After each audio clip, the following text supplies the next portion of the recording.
Every few years we get a horror game that really tries to...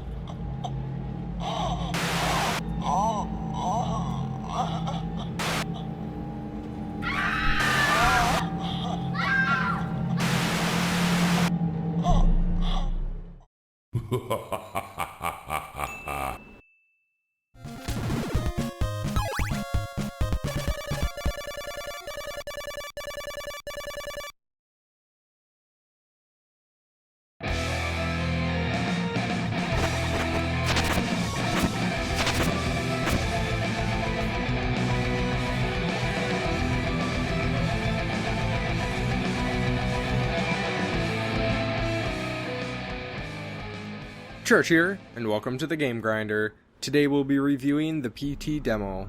This mysterious horror game demo was originally announced at the Gamescom 2014 convention by an unknown developer, 7780s Studio, and released in August of 2014 on the PlayStation Network. Eventually, as players figured out how to finish the demo, it was revealed at the end that this was a teaser for the upcoming Silent Hill sequel, Silent Hills.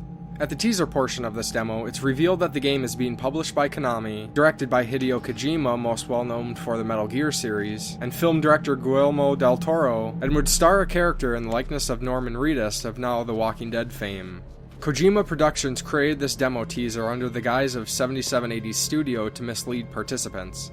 Within a month of its release, the demo was downloaded over 1 million times. Early in 2015, as the game publisher Konami began to implode upon itself after bizarre business choices were made, game director Hideo Kojima would leave Konami, and an announcement was made that the development for Silent Hills was cancelled. In May of 2015, the demo was pulled from the PlayStation Network, and is now only available to those who might have downloaded it before then. Fortunately, that was the case for me. I can't say why I never got around to playing this demo teaser before, as I'd only heard amazing things about it, and it was pretty high up on my list. Well, better late than never, right? Well then, onto the demo itself. PT is not like a demo in the usual sense, but more than just a teaser, beside it really just being a teaser if that makes any sense.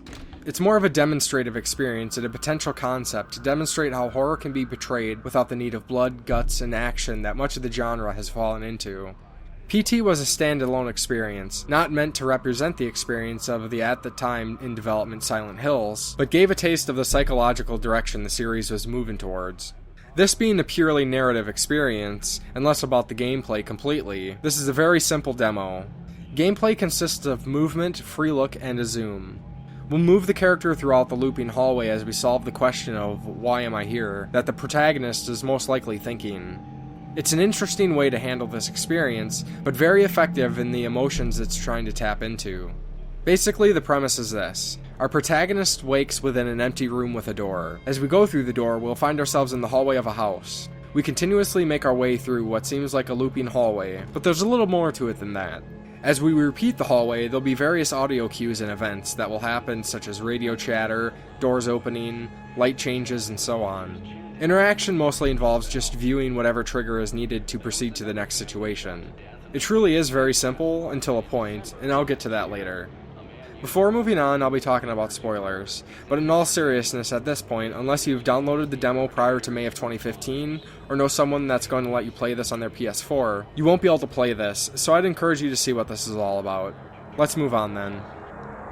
I'd like to make a quick mention about the story summary I'll be giving in the looping hallways. Instead of mentioning each uneventful pass through the hallway, I'm going to use a loop counter to better give an idea of the semi-randomness of the presentation, and how the hallway can build tension with each pass, sometimes with a change to the environment, and sometimes with no change at all, messing with our expectations and perception of what we know.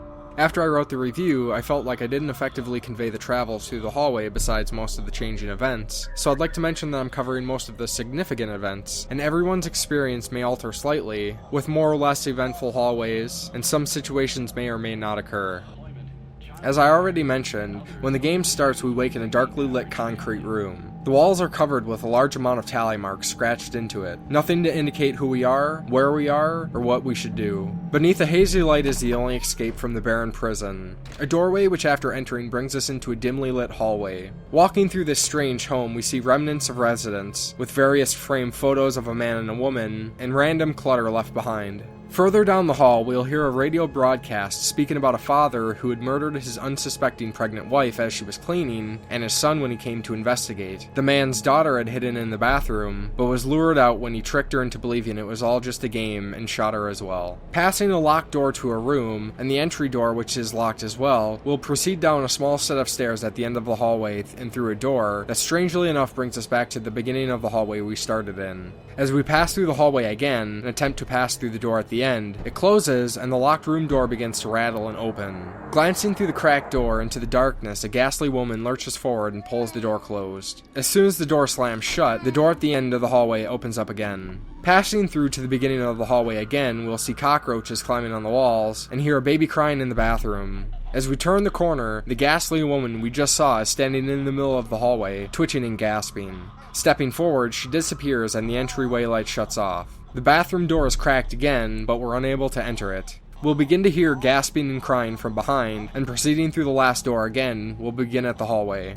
As we approach the bathroom, the door will swing open, and we'll find a flashlight on the floor. As we pick it up, the door closes behind us. Looking around the bathroom, we'll see what appears to be a baby fetus in the sink, which begins to cry and wail. Something begins to attempt to open the door, and glancing at the mirror, we'll see the door pop open through the reflection. Passing through the final door again, as we turn the corner of the hallway, through the reflecting shadows there will be a looming shadow of a woman behind us, but turning around reveals nothing.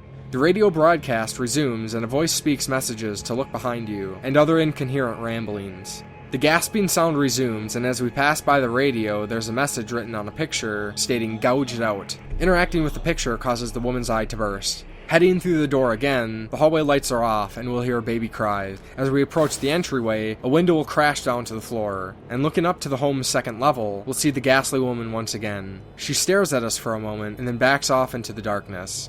There's now cryptic messages written on the walls in a couple places, and we'll then pass through the final door again. As we walk down the hallway and take the corner, this time we'll see a red light and the final door pops open. Taking a few more steps, we'll see a refrigerator hanging in the entryway and blood spilling from it to the floor below. The radio begins to reveal more information about the man who murdered his family had hung himself in the garage. From here on out, things get a little tricky.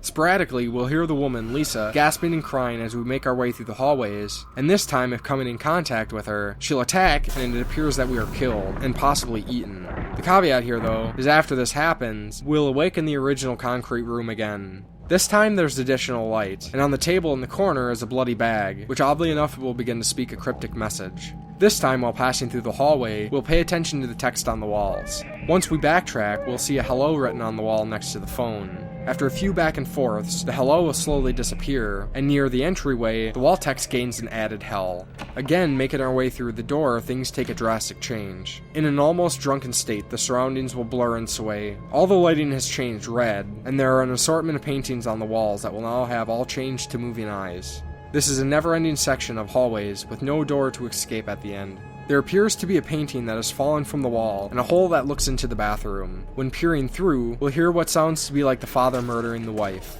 When stepping back from the hole, there's now text on the wall. As we head further through the hallway, the scenery returns to normal, and we'll enter the door again. This is where the game goes from interesting to frustrating, and many people were not able to complete the next step. I had to look online for the solution, and there's really no way anyone could figure this out, and how they did is beyond me. At this point, the clock will roll over to midnight, and once this happens, the ghost of Lisa will appear ready to attack.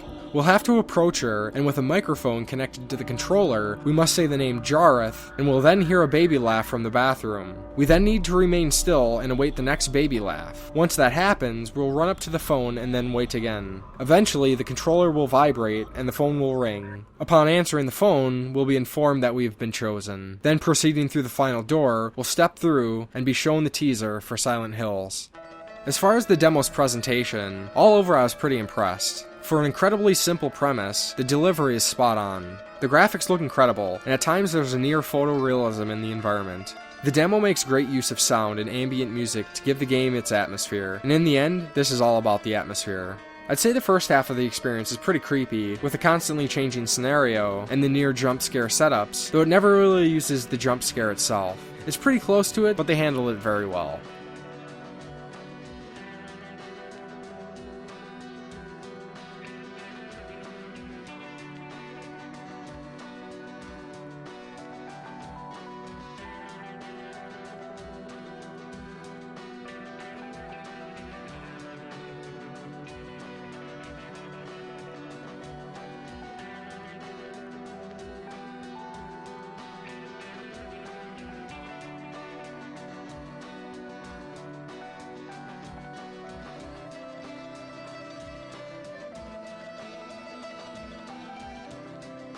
It's a serious shame that this demo was pulled from the public and there won't be a Silent Hills, because they're seriously onto something with this. With the recent string of these psychological horror games with minimalist style, we haven't had many really big studios putting out games in this genre, though Alien Isolation does come to mind. I don't really need to say it, but I will anyways. Konami done goofed on this one, and they've alienated their fans, and who the fuck knows what the heads of the company are thinking. Seriously, it seems like this dynasty of executives that run companies are incredibly out of touch with the market. And I'd really like to see some young blood take over, because this shit's getting ridiculous. Especially considering at this point that Konami has pretty much shit-canned their best talents. If you ever get a chance to play the PT demo, definitely do so, but understand that you will need a guide to complete it. Thanks for checking out my review of the PT demo. What were your thoughts on the game? Let me know in the comments below. If you like what you've seen or heard, please give the video a like, a share, and subscribe to see future videos. I'm on Facebook and Twitter as well, and I post a lot of other great game-related content there, and links are in the description. Until next time on the Game Grinder. 204863. 204863. 2048.